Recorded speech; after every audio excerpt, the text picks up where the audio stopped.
No, there was another question behind you. Yes. Yeah, opinion question for everyone. At what point in the development process do you know the game is good?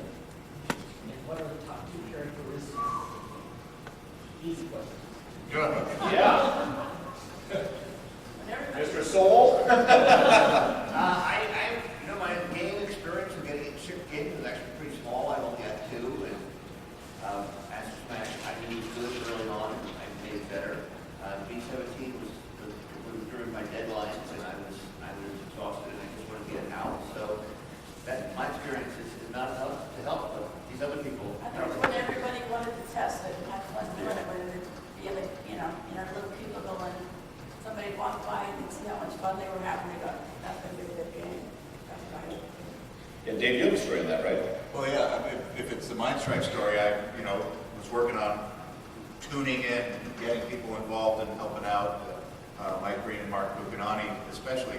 But walking through the hall, coming back from lunch, and there were some characteristic sound effects I put in there, and I hear these sound effects from my game being played in somebody else's cubicle, and I'm going, wow, what compelled them to actually want to pick up my game and take a break with it? And that, to me, was kind of the sign that, okay, well, I think we're onto something here. Yeah, contextually, again, when the programmer would get to a certain point when the game was playable, a memo would go out and say, hey, let's help Dave out and try out his new game, and it's on. I thought it was because it was fun. I didn't realize it was a memo. Oh. It would just be a memo saying where they could find the game. Saying it's now posted on this server, and we had some of the stations, I think somebody mentioned before, the cubicles, and some of the cubicles were just empty and had a system in there where they could test it. Like I remember when I first started, it was while Night Stalker was going through that testing, and Russell Eblick did the sound effects for that game, that heartbeat. And when he would walk into our department, he'd hear somebody playing, he goes, "Oh, turn it up!" And run in and turn the volume up to full. And so he was sitting there going,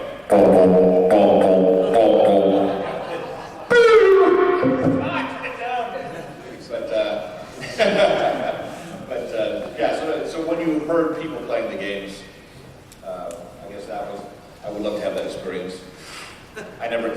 One tester liked my game, Tron Silver Saber.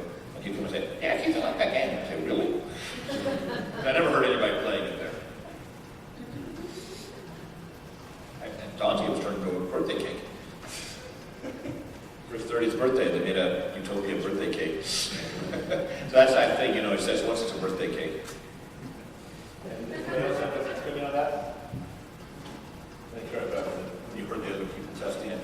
Okay, anybody else? I know we've gone over time, but you're still here. Yes. After 27 years. It's a pretty simple question, but technically, how would you play the different games? Well, how would you develop the games? If you wanted to try something out, that someone else wrote and they said it was on this server, how did you get that to your workstation to play it? All the technical aspects of it. We had a development system called, there was 2. One was the Vegas board, and that was a parallel system, memory, and it was hooked up to an Intellivision in your cubicle or in the cubicle for testing. And we had these little DEC, or actually Andromeda, time-sharing systems that you would then put in parallel load the program into that, and then into your television you could play it. There would be like a row of cubicles, and at the end of the row of cubicles was one of these Andromeda systems. And in there would be the ROM emulators and these long cables that would reach down the row of cubicles into your office. We didn't have our own computers. No. We just had terminals to that. Right. So we had terminals hooked into the computer at the end of the row, but then the development kits had cables into our office connected to a TV set. Eventually, when I started, there weren't enough of them, and I had to, when Bill was out of town, work in his office, or we would just be running around trying to use machines that other people had because they were scarce. They were a little scarce. Eventually, we all had our own workstations. Yes, but then just quickly, later, when they discontinued the original keyboard component, they realized, oh, that would make a nice development system. So Mattel recalled all of them and then converted them over to be development systems because they had the memory inside. So the only problem with those was they were serial instead of parallel. So you had to wait forever for your game to download into that. But then you play it off of the new people who came in at Mattel were assigned those, which all hook up to a big PDP back system. There are actually two of them downstairs. One was called Ken, one was called Barbie. And the later programmers worked on Barbie to get those. Yeah, and even in the early days, we didn't have enough of the debuggers that were called widgets that we had to use if you were going to actually debug your code. And so you wait for somebody else to go to lunch so you could do it. And when John, who was trained, he taught me GI 1610, taught me how to code on the Intellivision. And I got into this habit of having to write everything out longhand, so that once I went in and had a chance to type it in and actually try and test things and see if it would work, you'd be taking advantage of time when you couldn't get to a widget. And then when you got on the widget, you'd be wanting to use that time efficiently because you wanted to get out of the way of the next person. We were growing so fast in 1982 that the equipment couldn't keep up. And it wasn't just the systems, it was also like telephone lines. I remember one time my boss came to me and said, "Oh, one of your employees has been making way too many phone calls because he said, look at this. So I had to go to him and say, you're making too many phone calls. It's actually our cold calls and everything, and you're calling the East Coast, and there's nothing. Look at this." But I think that was on my phone, and I was. Well, I forget who it was that I just had to tell that to, but then he finally had to say, he said, "Well, there's three of us sharing this phone line, don't you?" Yeah, because I said, "No, I didn't know three of us were sharing the phone line."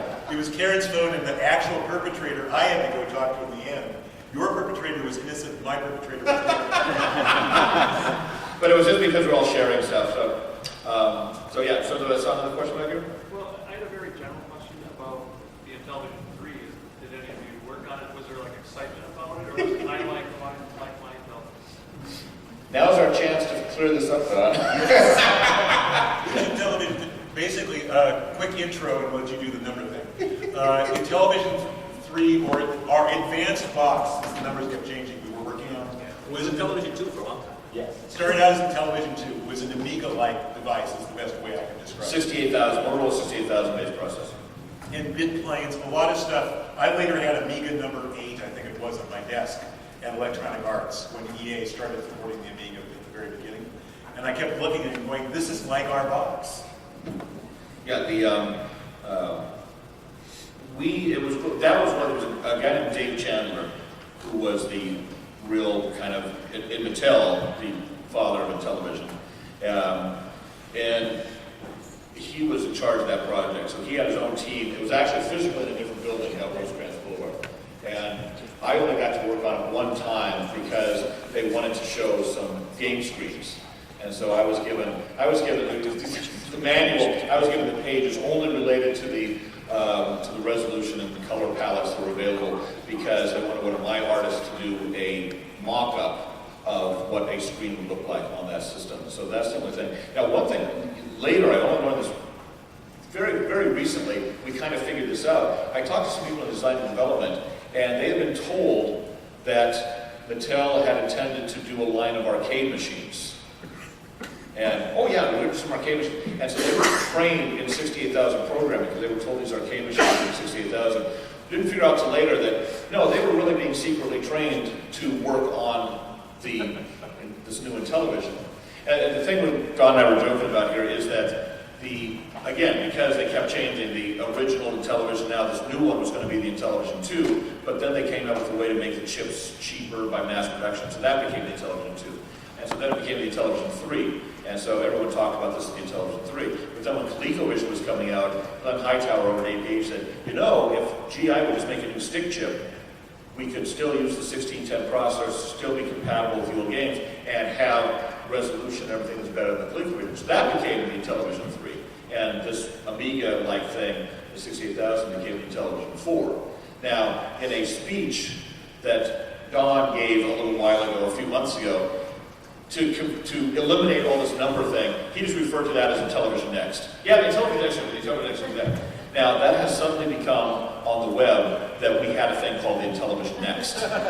Now, of course, I'm here running the Intellivision site, and people say, "Oh, what's the Intellivision Next? What's it? I see Don Daglow talking about the Intellivision Next."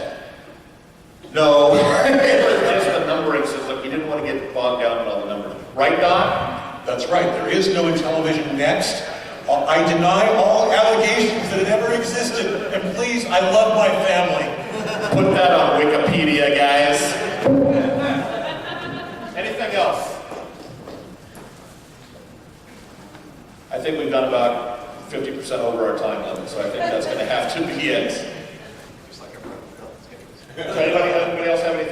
come on. Last minute comments. Thank you, everybody.